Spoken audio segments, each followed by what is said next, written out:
చాలా మంది రీమేక్స్ అనగానే ఆల్రెడీ అక్కడ హిట్ అయింది కదా, యాజ్ ఇట్ ఈస్గా ఇక్కడ తీసేస్తారు అనుకుంటారు. కానీ మీరు దానికి కూడా ఈక్వల్ ఎఫర్ట్ పెట్టే చేస్తారనమాట.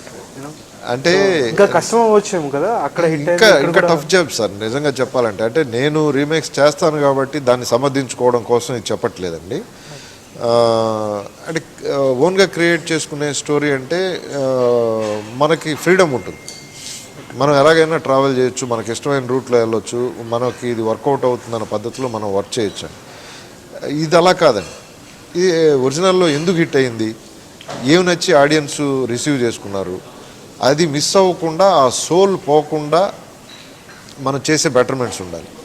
సో నేను రీమేక్ని ఎప్పుడూ కూడా అంటే ఒక పాయింట్గాను ఒక కంటెంట్గాను తీసుకున్నాను తప్ప ఫ్రేమ్ టు ఫ్రేమ్ రీమేక్ చేయడం ఎప్పుడూ చేయలేదండి. సో నా సినిమాలన్నీ ఒరిజినల్ లాంగ్వేజెస్లో కంటే ఇక్కడ ఇంకా బిగ్గెస్ట్ హిట్ అవ్వడానికి మెయిన్ రీజన్ అది.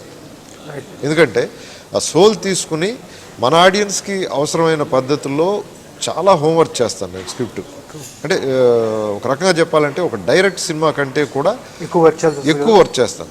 మరి ఇది కూడా ఏంటంటే మనం ఒక సినిమా ఏదైనా డైరెక్ట్ సబ్జెక్టు ఒక 6 నెలలు వర్క్ చేస్తాం స్క్రిప్టు, లేకపోతే సంవత్సరం వర్క్ చేస్తాం. అంటే ఈ ఒక రీమేక్ సినిమా మీద 3 years ఎఫర్ట్ పెట్టి వర్క్ చేయడం అనేది జనరల్గా అది చాలా రేర్గా జరిగే విషయం. సో ఆ సినిమా మీద నాకున్న ప్యాషను, ఆ సబ్జెక్టు మీద నాకున్న నమ్మకం ఇంత ఎఫర్ట్ పెట్టేదానికి రీజన్ అయింది. ఎందుకంటే నాకు ఇది మళ్ళీ కంబ్యాక్ ఫిలిం కావాలి. నేను ట్రెండీగా ఉన్నాను, ప్రజెంట్ జనరేషన్తో కూడా కాంపిటేటివ్గా నేను వర్క్ చేయగలను. సో సక్సెస్లు జనరేట్ చేసే కెపాసిటీ నాకు ఇంకా ఉంది అని ప్రూవ్ చేసుకోవాలనే తపంతో వర్క్ చేసిన సినిమా. సో టెక్నికల్గా కానివ్వండి, సబ్జెక్ట్స్ వైజ్ కానీ, ప్రజెంటేషన్ వైజ్ కానీ ఆల్ సైడ్స్ అప్గ్రేడ్ అవుతూ నేర్చుకుంటూ ప్రజెంట్ జనరేషన్కి కనెక్ట్ అయ్యేలాగా చేసిన సినిమా ఇది.